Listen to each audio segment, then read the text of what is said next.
Greetings and welcome to another episode of Quick Tips from the Beattys. We call them advice at the vice, and today we're going to continue with thread torque and talk about the buffer zone.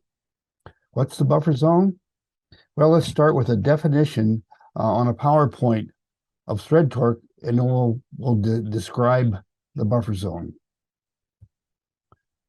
Thread torque, it's the force applied to a material in the direction of rotation of an under tension strand of thread or other material around a stationary object, the hook shank, causing the material to move from one position to another.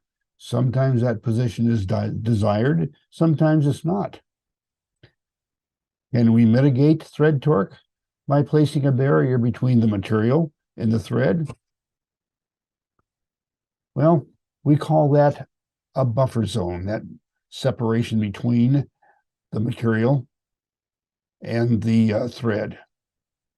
And referring to Websters Dictionary, a neutral area separating conflicting forces. That's a buffer zone.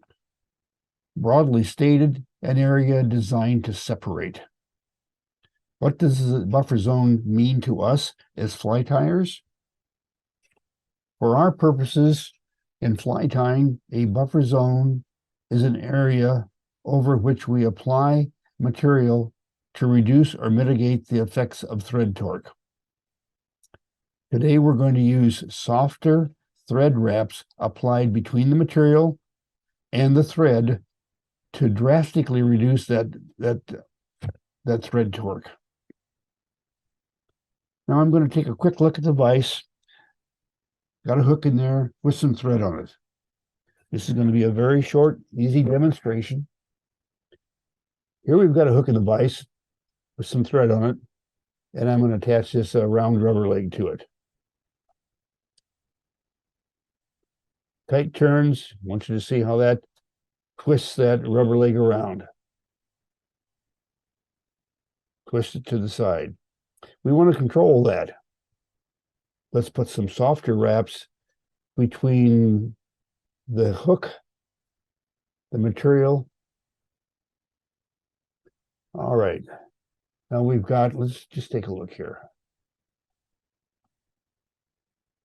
Okay, it's sitting there the way we want. We've got softer wraps holding it in place. Going to put some tighter wraps in there. Oh boy, they're really cinching down on those. And you notice that my leg doesn't move at all. That's how we mitigate, in this particular case, using soft wraps between the hook, protecting the material from the tight thread wraps. How can you use that? Think about this for a minute. As we close today, soft wraps between the material and the hook.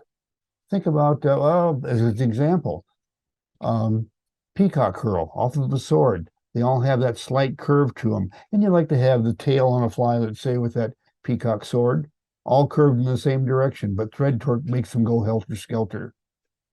With a buffer zone, you can control that. Until next time, I'm Al Beatty. Enjoy your tying and your time at the vise.